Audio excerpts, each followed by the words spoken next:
Bom, nós vamos dar início logo, porque hoje tem bastante matéria aqui para a gente estudar. Vamos tentar acabar tudo hoje.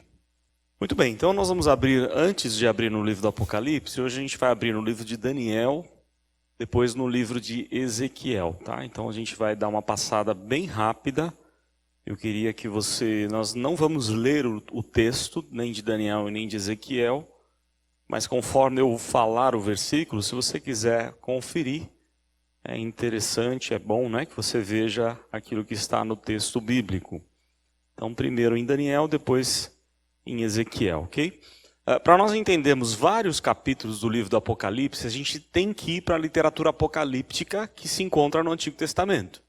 Tem várias porções apocalípticas, as principais delas em Ezequiel, em Daniel e em Zacarias. Tá? Então, muito do que João está vendo aqui já foi visto por outros servos de Deus no passado. Com momentos e propósitos diferentes, não tão diferentes, mas propósitos em um tempo diferente, um lugar diferente, mas uma visão muito parecida, muito semelhante em vários aspectos. E, por exemplo, para a gente entender não só o capítulo 4 e 5, que é praticamente a mesma visão de Ezequiel 1 e Daniel 7, mas não só para nós entendermos esses capítulos, mas para entendermos o capítulo 13 de Apocalipse, que é tão polêmico, aquele capítulo que fala, né, das bestas, da marca da besta, das bestas, e que fazem muita confusão, e as pessoas não se fundamentam na própria Bíblia quando falam dessas teorias. Então a gente tem que ir buscar, né, beber daquilo que a própria palavra de Deus ensina sobre essas visões. Então, abram aí em Daniel 1, aliás, Daniel 7, e eu vou falar algumas coisas aqui sobre o livro primeiro e aí sobre a visão. Daniel, o nome de Daniel significa Deus é meu juiz. Ele nasceu na época de Jeremias e Josias, tá? Então na época de um avivamento, no começo, né, de um avivamento, e depois, infelizmente, o povo de Deus caiu em um tremendo pecado, né, e foi parar no exílio. Ele foi levado à Babilônia por volta do ano 605, 606, 605, na primeira invasão de Nabucodonosor. Era um adolescente, tinha 15 a 18 anos no máximo, e o livro, a mensagem que Deus dá a Daniel, e Daniel vai repassar para o povo, tem um ponto central, que é a soberania de Deus sobre as nações. Deus está confortando o coração de Daniel. Apesar de todo sofrimento, o Senhor é Senhor absoluto do universo, de todas as coisas. Então, tudo aquilo que ele recebe tem a ver com um Deus que é juiz, tem a ver com um Deus que é poderoso e que está cuidando de todos os detalhes. A data que Daniel dá da visão é no primeiro ano do reinado de Belsazzar. Isso significa o quê? 13 anos após a morte de Nabucodonosor, e 50 anos após o sonho de Nabucodonosor, capítulo 2. Tá? Já passaram muitos anos de exílio. Lembram que o exílio são 70 anos e ele está aqui há 50 anos após o sonho, que foi no comecinho do exílio. A visão de Daniel 7 é semelhante a Daniel capítulo 2, né? O sonho de Nabucodonosor. É um texto paralelo. Então algumas coisas são interessantes aqui. Ele vê, por exemplo, e eu vou falar apenas de alguns detalhes, tá? Verso 2, ele vê 4 ventos que provêm do céu. 4 ventos indicando os 4 cantos da terra e indicando uma ação divina. Ele provém do céu, tá? Onde Deus é o sujeito da ação. Deus está no controle de todas as coisas. E esse vento agita o grande mar, que é símbolo de tribulação, é o mar Mediterrâneo, é símbolo dos ímpios. Verso de número 3, tem 4 grandes animais que sobem do mar, trazendo tribulação para o povo de Deus. E aí ele vai descrever a partir do verso 4 quais são esses animais, né? Ele coloca lá o primeiro animal, verso 4, como uma aparência de leão com asas de águia, ok? Representando o reino. Aliás, os animais simbolizam os reinos que fizeram parte a partir do exílio. Então, o primeiro reino, o reino de Nabucodonosor, onde o leão seria símbolo de selvageria, de um animal muito poderoso, um símbolo do próprio rei Nabucodonosor. As asas de águia mostram uma rapidez, um poder ainda mais. Você imagina um leão com asas de águia, é algo muito mais temeroso, né? E que lembra também as asas arrancadas lembram o que aconteceu com Nabucodonosor em Daniel 4, né, quando ele fica louco. Ele foi erguido do chão, ele firmou-se como homem, são trechos que a palavra de Deus diz aí no verso 4, né? Firmou-se como homem, recebeu o coração de homem, tudo isso representa o que acontece depois com Nabucodonosor, a ação de Deus restaurando a vida dele, ou pelo menos a posição dele como imperador. As expressões são importantes porque elas falam de uma ação divina. Quais são as ações de Deus? Asas arrancadas, do chão foi erguido, recebeu o coração de homem, tudo isso é a ação de Deus. Em outras palavras, Daniel está recebendo a mensagem de que Deus está no controle de todas as coisas e que todos os impérios estão nas mãos de Deus. Isso deveria aquietar o seu coração. Verso número 5, o segundo animal com a aparência de urso, representando aí os medo-persas, o urso como um símbolo de força animal. Na boca, entre os dentes, há 3 costelas, e podia comer tudo quanto quisesse, e muito provavelmente essas 3 costelas indicam o avanço do reino medo-persa em 3 grandes nações. Eles dominaram o Egito, a Lídia e a Babilônia. Então a maioria dos estudiosos acreditam que essa referência às 3 costelas se dá com relação a todo esse império que os medo-persas conquistaram. As expressões de Deus aqui, né? Foi erguido por um dos lados, foi-lhe dito, levanta-se e coma, tudo isso é ordem de Deus, é ação divina novamente. Aí um outro verso, verso 6, um outro animal, o texto vai falar de um leopardo com 4 asas nas costas e 4 cabeças.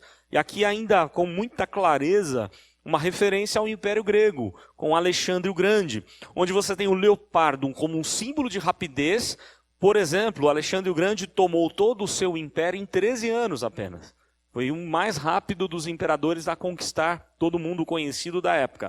4 cabeças com uma ênfase na sabedoria. Ele foi educado por Aristóteles, ele construiu a maior biblioteca do mundo em Alexandria, ele dava ênfase na filosofia, nas artes e na língua, na cultura helênica. Então Alexandre o Grande é conhecido aí, mundialmente como o Grande, que tomou posse do império conhecido de uma forma muito rápida. O seu reino foi dividido em 4 dos seus generais. Então, as cabeças podem também indicar essa divisão do seu reino nos 4 generais que assumiram, visto que ele morreu muito cedo, muito jovem, por conta de uma picada aí de mosquito com a febre amarela. Expressões importantes indicando a ação de Deus. Ele recebe autoridade para governar. Vejam só, todos os imperadores só são imperadores porque Deus os fez assim. Versos 7 a 8, você tem agora o 4º animal, uma aparência aterrorizante, assustadora e poderosa. Ele tem grandes dentes de ferro para despedaçar as vítimas, ele pisoteia o que sobra e ele tem 10 chifres. Chifres, simbolicamente, na cultura judaica, tem a ver com poder. E esse representa o Império Romano. O chifre pequeno que nasce entre os 10 chifres vai arrancar 3 desses outros chifres e vai falar blasfêmia. Esse chifre indicando a própria pessoa do anticristo. É interessante, quando você olha para o Império Romano, ele se divide em 10 grandes imperadores. E dentre esses imperadores, eles eram vistos ou conhecidos pela igreja como o anticristo, como aqueles que são contra Cristo. E claro, a gente vai chegar depois a falar sobre o anticristo mais para frente. O pequeno chifre fala então do anticristo como alguém inteligente, olhos de homens, fala mal de Deus, ele fala blasfêmias, e os imperadores eram arrogantes, exigindo culto para si. Para Daniel, o anticristo seria o Antíoco Epifânio, que vem no 2º século antes de Cristo. Ele vai profanar o templo. Então você tem vários anticristos, simbolicamente apontando para todo aquele que se volta contra Jesus. Então, de 9 a 10, após a terrível visão do anticristo, Daniel vai ter uma visão consoladora. Deus vai mostrar para ele que quem está no controle é o Senhor. Não deveriam temer o anticristo ou esses impérios todos, mas sim a Deus. Então, ele vê agora, a partir do verso 9, um ancião de dias, é a expressão usada aí, não é? Ancião de dias, que se assenta no trono. uma referência ao próprio Deus Pai, uma referência ao capítulo 4 de Apocalipse. É a mesma visão do capítulo 4. Ele tem as características, tem vestes brancas como a neve, símbolo de santidade, cabelos brancos como a lã, símbolo de experiência, de eternidade, trono envolto por fogos e roda em chama, uma referência à visão de Ezequiel 1, a gente vai ver daqui a pouco, julgamento severo, a ideia de poder, juízo de Deus diante do trono e a glória daquele que está sentado no trono. Tá? Então o que está sentado no trono está sendo servido por seres angelicais, é a mesma visão, com algumas nuances diferentes aí, de Apocalipse 4 e 5. O que é mais interessante aqui ainda, os versos 11 e 12, o quarto animal é morto, não é? Ele é destruído, atirado no fogo, os outros 3 têm permissão para ficar, e tudo isso indica o quê? Que Deus é quem está no controle, de que as nações estão nas mãos de Deus, e Daniel teria que se alegrar com isso, teria que confiar na soberania de Deus. É essa a mensagem que ele passa para o povo de Deus. E o verso mais importante é o verso 13, né, de Daniel 7, é o verso de número 13, onde o Filho do Homem, uma referência ao próprio Cristo, e o Cristo mesmo, né, o Senhor Jesus mesmo, ele usa essa referência a si mesmo, ele é o Filho do Homem, uma expressão usada muito por Lucas, no Evangelho de Lucas, e que indica um Adão restaurado, um Adão perfeito. O Adão sem pecado, ele é o Filho do Homem como um Adão totalmente sem problema, sem pecado. Esse Filho do Homem, o próprio Cristo, se aproxima do ancião que reina, recebe autoridade para reinar para sempre com aquele que está assentado no trono. Capítulo 5 de Apocalipse, que é o que a gente vai ver hoje. Versos 24 e 25, o povo de Deus é oprimido por 3 anos e meio, que representa 1260 dias, tempos e metade de um tempo, tudo isso indicando, né, um período da história, mas ainda não todo o período da história, não é algo completo. Versos 18, 22 e 27, os santos serão apenas beneficiários do reino e reinarão com Cristo. Em resumo, o que a mensagem de Daniel 7 mostra para a gente? Deus permite o seu povo passar por provações.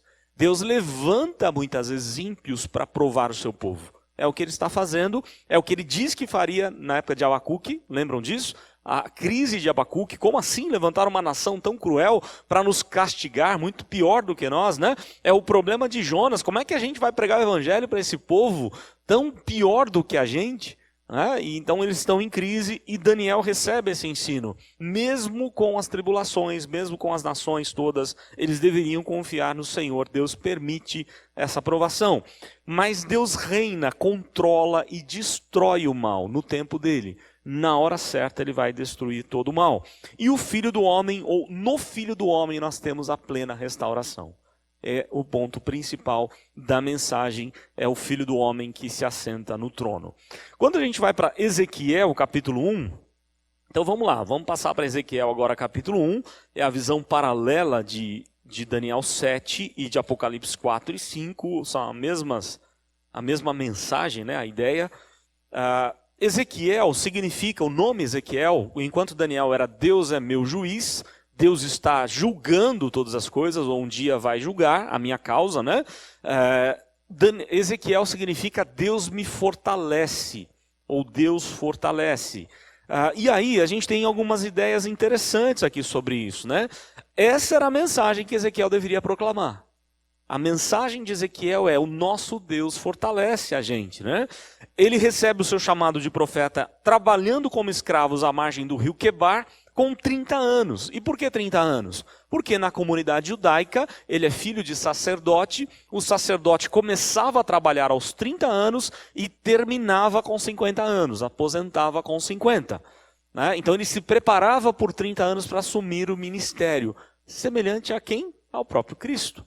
Não é? Começa o seu ministério com 30 anos, tudo isso é fundamentado na própria religião judaica. Então, com 30 anos, ele recebe o chamado, junto com seus amigos, lá no rio Quebar.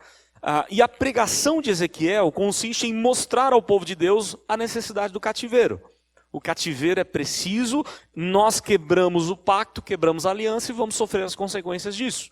Não todas as consequências, porque a maior parte dessa consequência Deus toma para si mesmo.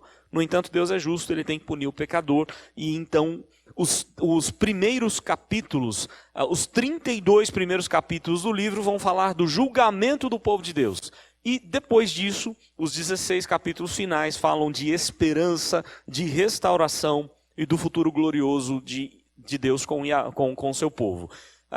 Aqui está no final, por exemplo, aquele texto famosíssimo de Ezequiel 37, o vale dos ossos secos. Não é? Mesmo aquele que está morto pelo poder da palavra, ele recebe a vida plena no Senhor.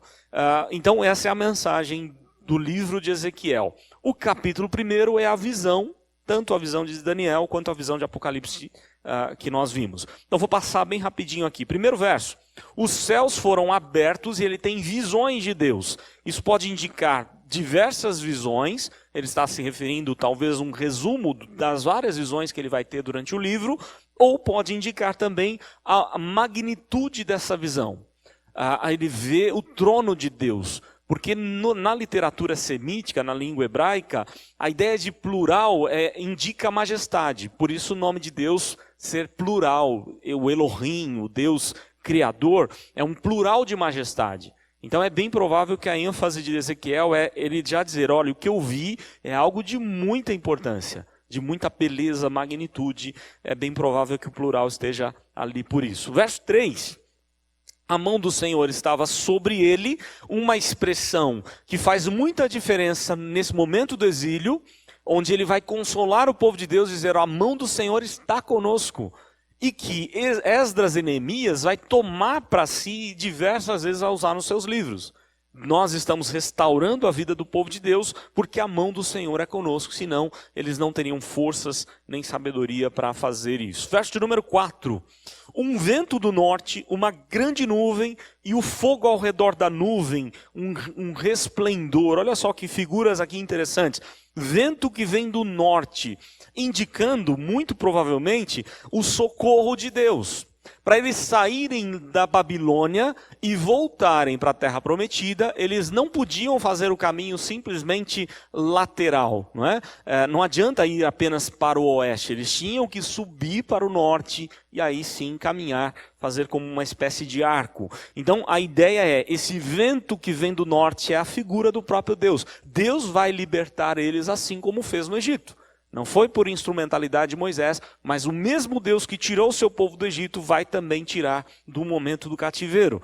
O vento então que vem do norte representa o socorro de Deus, a grande nuvem e a coluna de fogo, uma lembrança daquilo que aconteceu na saída do deserto, o mesmo Deus estava com eles, essa é a ideia, né? E ele é cheio de glória, de resplendor, né? O fogo indicando também toda essa glória. No meio da nuvem, um semelhante a metal brilhando, saindo do fogo, 4 seres viventes, verso 5, semelhantes a homem, e cada ser tinha 4 rostos e 4 asas, verso 6, pernas direitas e plantas dos pés como bezerro, brilhando como bronze, no verso 7, né? Bronze polido, mãos de homem debaixo das asas, verso de número 8. Não adianta a gente pegar cada detalhe e tentar decifrar, porque se você cair na alegoria, vai ficar difícil de entender o que é certo e o que é errado. Então você pega o quadro geral, o princípio, a ideia geral do texto. Os detalhes, infelizmente, a gente não tem como saber. Claro que a tarefa de todo estudioso, ele até pode levantar ideias, mas ele tem que provar biblicamente essas ideias. Então é melhor a gente ficar com o quadro todo e não com os detalhes, porque a gente não tem conhecimento suficiente para saber os detalhes. Verso número 9. As 4 asas, elas se unem uma à outra e andam para frente, né? Elas vão andando para frente numa espécie de zigue-zague, indicando unidade dessas asas, tocando uma na outra. E aí o verso de número 10 vai falar dos 4 rostos desses seres. Por exemplo, eles têm rostos tirados simbolicamente como forças da natureza. Então tem o leão, tem o homem, tem a águia, tem o boi, forças da natureza que estão totalmente sob o poder de quem? Do próprio Deus. As descrições das asas, 2 asas de cada ser se uniam às asas de outro, verso 11, né, 2 asas se encobriam os corpos, as asas andavam para frente em direção, olha só, a direção do Espírito fazia andar, ou seja, o poder de Deus agindo, verso 12. Verso 13, os seres tinham um aspecto de carvão em brasa como tochas, ainda no verso 12, né? E aí o 13, entre os seres saía fogo e relâmpago, e as asas zigue-zagueavam como relâmpagos, verso de número 14. De novo, o relâmpago fazia uma lembrança do encontro de Deus com Moisés. Aquela manifestação maravilhosa lá do monte. Então, assim como Moisés esteve diante do altar do trono de Deus, Ezequiel está vendo o trono de Deus, Deus reinando no seu trono. São visões paralelas, aquilo que Moisés viu, que não descreveu totalmente o que viu, mas você tem Isaías descrevendo um pouco, você tem Ezequiel falando um pouco, Daniel e o próprio João em Apocalipse, Zacarias falando também em outras porções. Visão das 4 rodas, verso 15, 16, 17 e 18, né? Rodas ao lado de cada ser, eram brilhantes como berilo, andavam em 4 direções e com aros grandes que davam medo. Então tudo isso mostrando magnitude. Versos 19 a 21, elas iam onde os seres iam e era o Espírito de Deus que guiava estas rodas como numa espécie de carruagem. Versos 22 e 23, em cima dos seres um semelhante ao firmamento, e ao céu, e as asas dos seres estavam estendidas debaixo do céu.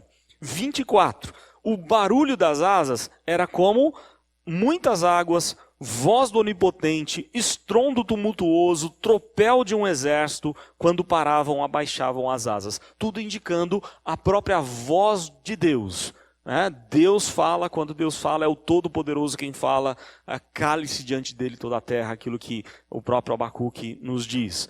Visão do trono de Yahvé, é a própria Arca da Aliança. Não é? 25 a 26, a voz que vinha do trono, o trono era como safira, uma figura semelhante a um homem estava sentado no trono. Ele já está prefigurando aqui aquele filho do homem que Daniel falou no verso 13. Aqui ele fala de uma figura semelhante a homem. Ele não está se referindo ao Deus Pai, mas alguém semelhante a homem. Da mesma forma como Nabucodonosor notou quando jogou os amigos de Daniel, que havia um semelhante a Deus, né, mas que estava ali também como semelhante a homem, como um deles, mas parecia Deus. Uma indicação clara do próprio Cristo pré-encarnado.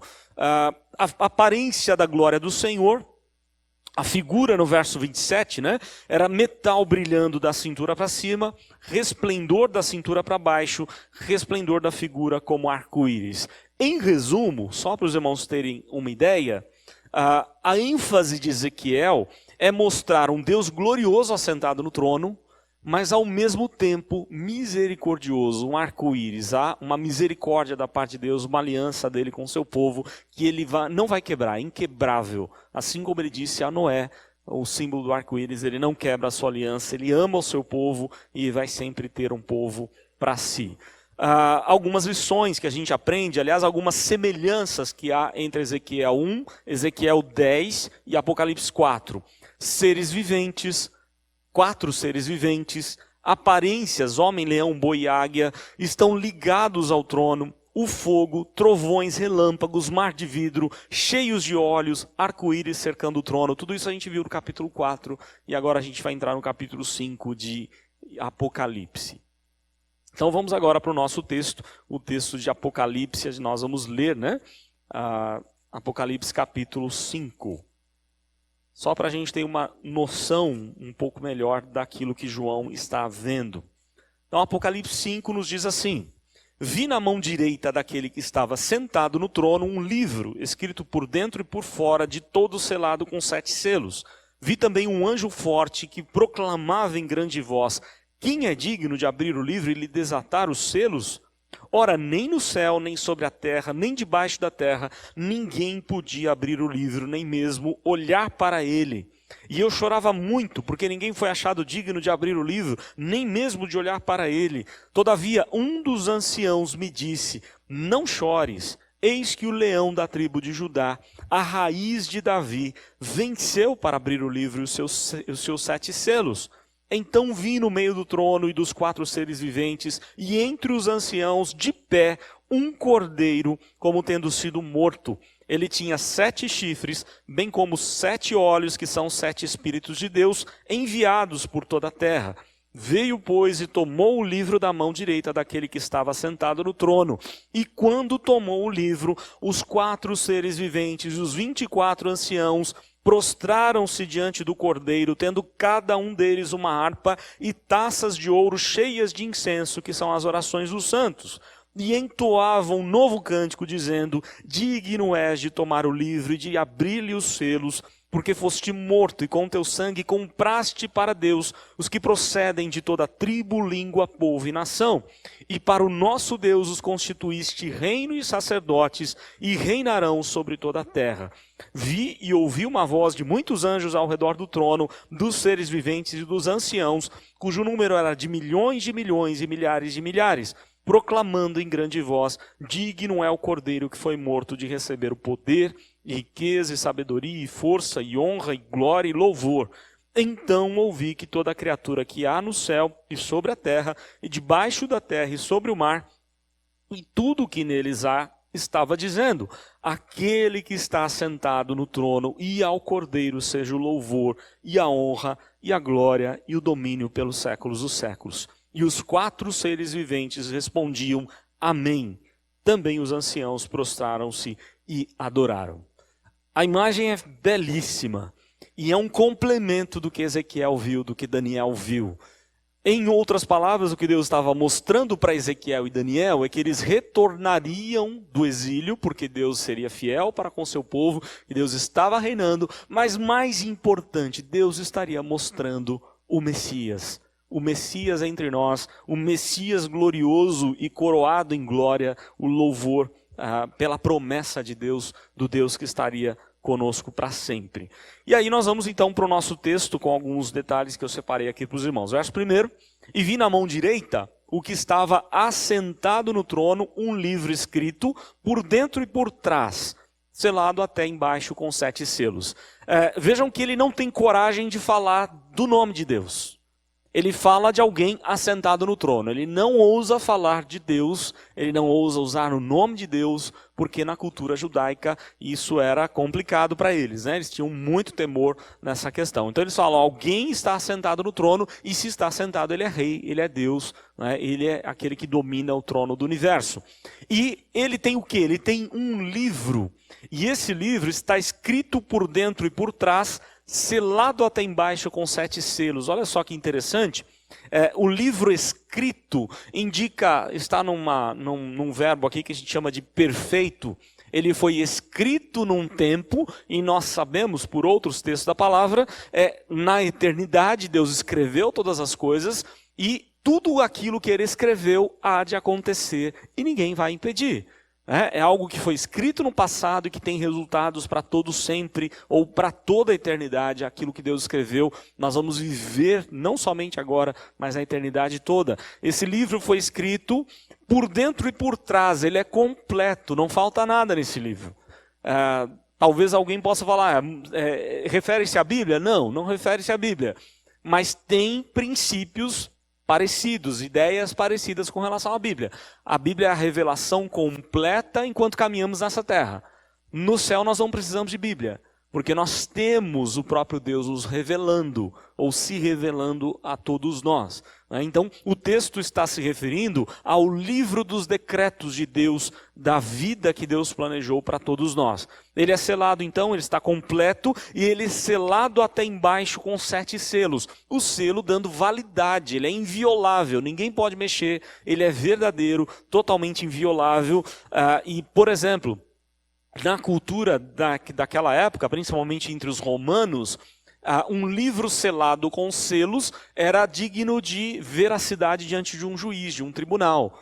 Eram testemunhos, né, verdadeiros, e eles selavam usando 7 selos. Verso número 2: e vi um anjo poderoso proclamando em voz alta: quem digno de abrir o livro e remover os seus selos? Ou quem é digno de abrir o livro? Vejam só, a ideia de dignidade aqui tem a ver não tem a ver com habilidade. Ele não está se referindo a alguém que é hábil, habilidoso, mas ele está se referindo a alguém que é qualificado. É o único que tem poder e autoridade para abrir esse livro. Só que na pergunta aqui aliás a resposta vem no verso 3, né? Um anjo proclama em grande voz, quem é digno de abrir o livro? E a resposta lá no verso 3, ninguém pôde no céu, ninguém na terra e ninguém debaixo da terra pôde abrir o livro e nem sequer olhar para ele. Olha só, ninguém é digno de abrir e olhar para esse livro, de tomar esse livro, abrir e olhar. A ideia é, os planos de Deus então estão perdidos e frustrados. Acabou tudo aquilo que Deus havia planejado. Se ninguém abre o livro, todos estão condenados e tudo aquilo que Deus planejou está completamente frustrado. O resultado do verso 4, João chora de maneira desesperada, e chorei muito, pois ninguém foi encontrado digno de abrir o livro nem de olhar para ele. Então ele chora como uma criança, em voz muito audível, muito forte. E a ideia, eu não falei algo aqui que talvez seja interessante, vejam que ninguém na terra é digno de abrir o livro, ninguém debaixo da terra, né? E nem no céu. Em nenhum lugar, nem no inferno, nem no céu, nem na terra, em lugar nenhum da criação de Deus, houve alguém digno de abrir o livro e tomar e desatar-lhe o selo. Ele chora então desesperadamente porque aí tudo está perdido. Aí no verso 5, olha só, ele é consolado. E o curioso é que ele não é consolado por um anjo. Ele é consolado por um presbítero, por um ancião. E um dos presbíteros disse para mim, não chores, eis que venceu o leão da tribo de Judá, a raiz de Davi, para abrir o livro e os seus 7 selos. Olha só, não foi o anjo que disse, porque o anjo nem tem como proclamar esse evangelho. Ele nem sequer compreende esse grande amor de Deus, mas a igreja entende. E a igreja tem autoridade de falar para o mundo todo quem é Deus, o que Deus fez na nossa vida, né? A restauração, o poder de Deus agindo em nós. E apontar para Jesus. Esse é o papel nosso como igreja. Nós falamos para as pessoas daquilo que Jesus fez, da obra de Cristo. Então um presbítero é quem pode consolar, quem tem autoridade para consolar a João. E aí ele diz isso, não chores, eis que venceu o leão da tribo de Judá, a raiz de Davi. Ele é o nosso representante. Lembram que nas cartas, por diversas vezes aparece aquela ideia de vencer, ao vencedor, ao vencedor, ao vencedor. E agora ele vai dizer, olha, sabe quem venceu? Cristo venceu. Se você tem Cristo, você é mais do que vencedor. Você é aquele que é representado na pessoa de Cristo. Você vai chegar diante do Pai como um vencedor. Não por si mesmo, não por suas próprias obras, mas por aquele que venceu. Ele sim é o todo-poderoso e vencedor. E aí as expressões que são dadas por Cristo ou para Cristo são interessantes. Ele é o leão da tribo de Judá. Ele é a raiz de Davi. E ele é digno então de abrir o livro e os seus 7 selos. O leão da tribo de Judá, eu recomendo se alguém quiser ler. Há um estudo interessante aqui na nota do Dr. Van Groningen, um resuminho do estudo, porque quando Jacó, no final da sua vida, um pouquinho antes de morrer, ele recebe uma revelação de Deus, na mente não só de Jacó, mas de toda a família, quem seria o patriarca era José. Não é isso? Tudo indicava que seria José. Mas quando ele começa a profetizar, a ideia do texto é que há uma surpresa até no coração de Jacó. Para a surpresa de Jacó não é José, é Judá o representante. Judá é o outro patriarca, é a linhagem messiânica que vem por meio de Judá e não por meio dos filhos de José. E aí ele fala no verso 9, lá de Gênesis 49, ele usa essas expressões que nós às vezes cantamos e não sabemos de onde é tirada. Cantamos, ele é o leão da tribo de Judá, e não sabe de onde vem. Então está lá no capítulo 49 de Gênesis, quando lá no verso 9, ele vai falar assim, Judá é um leãozinho, é um filhote de leão. Enquanto filhote ele é brincalhão, mas ele cresce e se torna uma fera. A ideia ele é leãozinho. Judá, ele é um leão adulto, agachado, pronto para saltar e caçar. E Judá é uma leoa que fica ao redor dos seus filhotes, vigiando, né? Se alguém despertar, se alguém quiser tocar num dos seus filhotes, vai acordar a leoa. E aí é a ideia de Cristo protegendo o seu povo, de Cristo Todo-Poderoso o poder está sobre Cristo. Verso de número 10, ele tem cetro e bastão. Cetro porque ele é rei, bastão porque é pastor, que cuida, que governa e que pastoreia o seu povo. A expressão, o bastão entre os pés, fala de um legislador. Então há detalhes ali da visão de Jacó que são magníficas e que justificam o entendimento do povo de Deus sobre quem é Jesus como o leão da tribo de Judá. Ok? Então depois você pode ler a nota aí para entender melhor. Ele é então o leão da tribo de Judá, ele é a raiz de Davi, não é? Ele é aquele que não só ele vem da linhagem de Davi, mas como Cristo argumentou algumas vezes contra os fariseus, ele vem primeiro que Davi. Ele é aquilo que dá sentido a Davi. Ele é o criador de Davi. Não é isso? Lembram aquela questão da discussão do sábado e tantas outras coisas? E Jesus, os evangelhos mostram claramente que Jesus vem antes de Davi, pelas citações do próprio Novo e Antigo Testamento. Então Jesus é a raiz de Davi para abrir o livro e desatar os 7 selos. Aí o verso de número 6, e vi no meio do trono, os detalhes são interessantes, ele não vem em qualquer lugar, ele vê no meio do trono, autoridade, não é? Ele vê no meio do trono e das 4 criaturas viventes, e no meio dos presbíteros, um cordeiro de pé. Ele não está mais morto, ele está vivo, ele é vitorioso, ele é cheio de ação e de poder, ele está de pé, mas ele foi morto em sacrifício. Não é? Ele foi entregue em sacrifício, e o que é interessante, o verbo aqui morto em sacrifício também numa voz, ou num tempo perfeito, indicando um sacrifício que foi feito num tempo e que tem consequências para todo sempre. Nunca vai acabar a consequência daquele sacrifício de Cristo. É poderoso, né? É um sacrifício que tem resultados para sempre. Por isso que hoje nós pregamos o Evangelho, pregamos o sacrifício de Cristo e as pessoas ainda se dobram diante dele, porque a mesma mensagem daquele tempo continua com a mesma autoridade, o mesmo poder sobre a igreja ou na pessoa de Cristo pregada pela igreja. Aí ele tem 7 chifres, ou seja, ele tem todo o poder, não apenas um pouco de poder, ele tem todo o poder. 7 olhos, ele sabe de todas as coisas, soberania, onisciência, que são os 7 Espíritos de Deus enviados por toda a terra. Uma lembrança daquilo que Cristo disse a eles. Ide por todo mundo, pregar o Evangelho. Ou como está lá em Atos 1:8, ser testemunha, né? Que desceria sobre eles o Espírito Santo. O Espírito Santo os enviaria para ser testemunha em todo lugar desse mundo.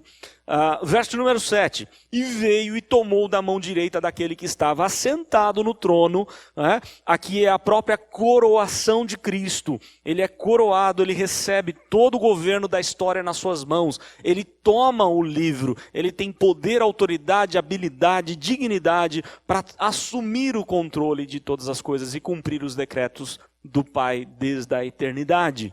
Então aqui é a coroação e a glória de Cristo de uma forma magnífica. Verso número 8. E quando ele pega o livro, as 4 criaturas vivas e os 24 presbíteros caíram diante do Cordeiro, porque todo joelho se dobrará diante do Senhor Jesus. Não é isso que Paulo diz? Tendo cada um uma harpa e taças de ouro cheias de incenso, que são as orações dos santos. Imagine a imagem, ele está vendo Deus em seu trono, o Pai reinando, o Filho se aproximando do trono, tomando o livro e reinando com o Pai. E nessa hora todos se curvam, se prostram diante dele, conforme diz, outros textos da palavra, as coroas dos presbíteros são colocadas aos pés de Deus, porque ele sim é digno de receber toda a honra, glória e louvor, conforme nós vimos no capítulo de número 4. E aqui o texto vai mostrar que as taças de ouro, cada um tem harpas em suas mãos e taças de ouro. Existe um problema nesse verso 8 que é difícil de definir, de decifrar, se apenas os presbíteros têm essas taças e esse louvor, ou se os anjos também têm. Porque o texto diz assim, verso 8, e quando pegou o livro, as 4 criaturas viventes, os anjos, e os 24 presbíteros caíram diante do Cordeiro, tendo cada um uma harpa e taças de ouro cheias de incenso. Não se sabe, aí a divergência entre os estudiosos, de que quem é que toma essa harpa e essas taças? É somente a igreja ou a igreja e os anjos? Nós não temos como decifrar, mas a ideia que mais parece plausível é de que sejam os presbíteros. Por quê? Porque eles colocam as orações diante do trono de Deus. E as orações só chegam ao Pai por meio de quem?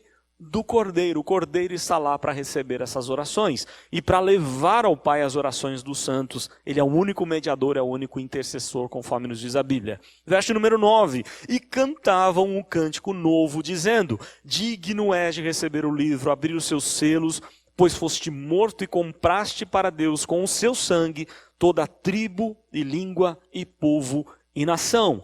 Cantam um cântico novo, uma expressão do salmista em diversos momentos, mas que mostra a glória do momento. É o cântico especial do momento, um momento todo especial, e eles dizem: ele é digno de receber o livro, abrir os selos, porque ele foi morto e por conta da sua morte, eles foram comprados, ou nós fomos comprados, redimidos para Deus com o seu sangue, com o sangue de Cristo, toda tribo, língua, povo e nação. Eu preciso falar algo aqui que é importante. Se eu esquecer, vai trazer algum tipo de confusão. Há pessoas que pensam assim: nós fomos comprados do inimigo. Mas nós não fomos comprados do inimigo. O inimigo não tem nada. Ele é o parasita. O reino do inimigo é um reino parasita. Quando ele chega diante de Cristo e fala assim: olha, se você prostrado me adorar, eu vou te dar todos esses reinos. Mentiroso, porque nada é dele. Ele não tem autoridade nenhuma sobre nenhum reino. Ele é o reino parasita. Então nós não somos do inimigo, ninguém é do inimigo, tudo é do Senhor. Mas a ideia é que nós estamos afastados de Deus, então nós somos comprados, redimidos, no sentido de que Deus agora nos aceita em Cristo. Sem estar em Cristo, nós somos inimigos de Deus.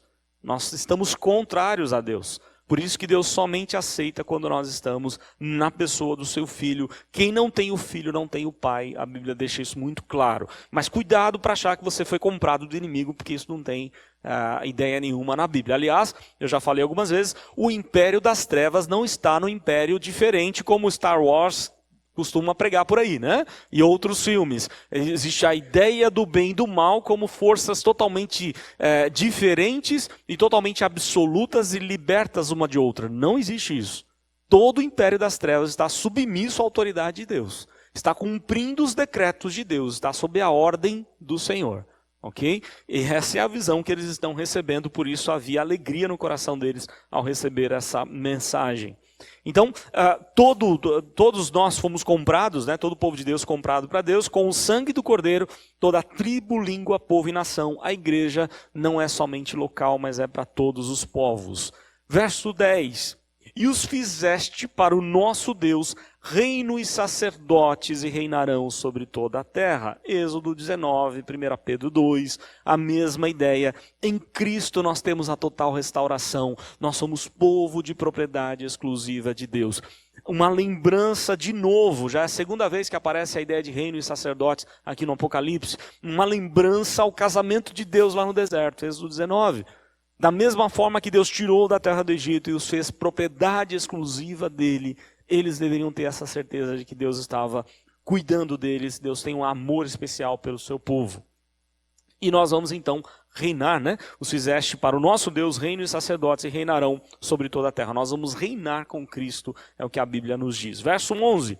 E vi e ouvi uma voz de muitos anjos ao redor do trono, e dos seres viventes, e dos presbíteros. E era como o número de 10.000 e 10.000 e milhares de milhares, uma linguagem poética e paralelismo aqui total, indicando 1.000 como multidão, 10 como completude, ou seja, a inumerável multidão de anjos, de presbíteros, do povo de Deus e com os anjos celestiais louvando a Deus, verso 12, dizendo, com voz mega, com voz forte, com voz muito alta, digno és o Cordeiro que foi morto de receber o poder e riqueza, e sabedoria, e força, e honra, e glória, e louvor. 7 excelências sobre a pessoa de Cristo. A perfeição do louvor, ele é digno de todas as coisas, ele é aquele que venceu, e aqui há toda a excelência sobre ele. Verso 13, e de toda a criação no céu e na terra, e debaixo da terra e no mar, e tudo que neles existem, ouvi dizendo, aquele que está sentado no trono e ao Cordeiro, sejam ações de graças, e a honra, e a glória, e o poder para sempre e sempre. e as 4 criaturas viventes estavam dizendo amém. E o texto mostra que enquanto o povo de Deus cantava, as criaturas viventes não paravam de cantar amém, amém, amém, e não paravam mais de declarar que é verdade, que é realmente verdade, é a certeza que eles tinham e que todos nós podemos ter. As 4 criaturas viventes diziam amém, e os presbíteros se prostravam ou prostraram e adoraram ao Senhor. Essa é a visão tão belíssima, tão magnífica que o texto vai mostrar para a gente e que eu queria já passar para a parte de aplicação, porque nós temos lições preciosas para o nosso dia a dia, né? E eu queria falar com os irmãos, depois a gente pode parar para discutir algumas coisas aqui. O que a passagem ensina para a gente? Primeiro, né? Aliás, eu vou falar só sobre um detalhe importante. Ela ensina diversas coisas, mas confiança, gratidão, consolo. Nós estamos seguros nas mãos de um Deus que está reinando. Era essa mensagem que Ezequiel recebeu no meio do exílio. Era essa mensagem que Daniel recebeu diversas vezes no exílio. Era essa mensagem que Zacarias queria colocar no povo de Deus quando voltaram do exílio. É essa mensagem que o próprio João está dizendo quando eles estão sofrendo forte perseguição por Domiciano. E essa é a mensagem de Deus para a igreja hoje. Não importa as situações que nós vivamos, Deus sempre vai estar no controle. Cristo venceu e em Cristo nós estamos totalmente representados. Eu não sou mais alvo de acusações de Satanás diante do Pai. Ele nada pode fazer contra a nossa pessoa se nós estamos na pessoa de Cristo. Então, confiança, gratidão, consolo. Adão Carlos, ele expressa bem a nossa confiança e gratidão a Deus, dizendo assim, no capítulo 4 do livro de Apocalipse, nós vimos o poder de Deus como Criador. No capítulo 5, vemos o amor de Deus como Redentor. O cristão crê no Deus Criador, onisciente e onipotente, crê igualmente no Deus que ama e prova o seu amor, redimindo o homem do seu pecado. Cristo morreu, mas venceu, assumiu, tomou o livro e assim nós temos a garantia da vitória. Os decretos de Deus não podem ser frustrados porque Deus venceu completamente a morte. A visão de João mostra que todo o universo é governado pelo trono de Deus. O Pai governa por intermédio do Filho. Deus é quem reina. Pai, Filho e Espírito Santo. Lembram na visão lá de Ezequiel, o Espírito de Deus que movia todas as coisas, a Trindade reina completamente. Por isso os crentes não devem temer a tribulação, a perseguição ou a angústia. A história da nossa vida e de toda a humanidade caminha para um propósito definido, os 7 selos, o livro que tem 7 selos, e esses selos estão se desfazendo, né? Ou sendo abertos, e nós vamos estudá-los aí durante o livro, e nós vamos perceber os cumprimentos dos propósitos de Deus. Deus está cumprindo, e o último selo aí acabou, aí é a volta do próprio Cristo. Então a história tem um sentido, a sua vida, aqui eu estou citando provavelmente Hernandes Dias Lopes, a história tem sentido, sua vida não está solta, ao léu, jogada de um lado para o outro ao sabor das circunstâncias. Não chores, às vezes choramos como João, com medo do futuro, o que vem pela frente, como será o meu amanhã, a minha velhice. Nós temos um Deus que venceu, nós não precisamos mais cair em prantos como João caiu. Essa é a mensagem de João para a igreja perseguida. Todo o universo louva a Cristo por quem Ele é, por onde está, pelo que fez e por aquilo que Ele tem. E aí, se você puder, depois, eu não trouxe aqui para projetar, eu mandei para a igreja, quem não tiver eu posso passar, no livro de William Hendrickson, Mais que Vencedores, que é, sem dúvida alguma, o melhor comentário do livro do Apocalipse. William Hendrickson, ele faz uma imagem, uma figura desse trono. Então, no finalzinho da apostila tem lá a figura do trono, onde tem o trono de Deus no centro, tem os 4 seres viventes, diante do trono, e aí você tem os 24 anciãos, a igreja do Antigo e a igreja do Novo Testamento, todos ali curvados, prostrando, adorando o nome do Senhor. Apocalipse 4 e 5, Ezequiel 1, Daniel 7 e tantos outros mais da palavra de Deus, como Ezequiel 10. Você tem vários textos paralelos com a mesma visão. Essa é a visão que Deus tem para nós, para que a gente possa confiar totalmente no poder, no amor, no cuidado, na direção de Deus para a nossa vida. Amém? Vamos orar? Ó Deus, muito obrigado, Pai, porque nós somos tão imperfeitos, tão ansiosos, preocupados com as coisas do dia a dia. Tu sabes do nosso coração, quando as coisas fogem do nosso controle. Nem sempre a gente fica confiante, em paz no coração. E muitas vezes duvidamos do teu grande amor e poder. Mas como é bom olhar para a tua palavra e ver que o Senhor tem cumprido os teus propósitos na nossa vida. E o maior desses propósitos foi de enviar o Filho, o único Filho, para morrer por nós. E desse Filho ser o nosso Salvador, o nosso Senhor, aquele que venceu a morte, que morreu por nossos pecados, mas que está vivo, assentado no trono, e que tomou o livro, os decretos da Trindade, do Senhor. E assim, ó Deus, nós sabemos que a nossa vida tem um propósito definido, que é para a honra, glória do Senhor e confiança total no Senhor. É verdade que nós não sabemos os detalhes do que vai acontecer na nossa vida, mas o que sabemos é que Cristo tem todo o poder e autoridade nos céus e na terra. E a gente pode se aquietar. Quer estejamos passando por momentos difíceis, angustiantes ou de perseguição, ou momentos alegres, bons, felizes, em todo o tempo nós temos a garantia de que o Senhor reina, que o Senhor domina, e que os reinos deste mundo vão e vêm, mas o Senhor, o reino do Senhor é para sempre. Louvado seja o teu nome, ó Deus, pelo grande amor que o Senhor tem por nós, porque deixou o teu Santo Espírito habitando em nós, revelando-nos coisas tão preciosas, tão maravilhosas, porque se não fosse pelo teu Espírito, nós não entenderíamos nem um pouco dessa palavra. É verdade que essa palavra é muito mais rica, tem muito mais lições, mas tu sabes da nossa pequenez, das nossas falhas, e por estarmos tão distante dessa Escritura, nós não conseguimos compreendê-la totalmente, mas a essência dela nos é revelada pelo teu Santo Espírito.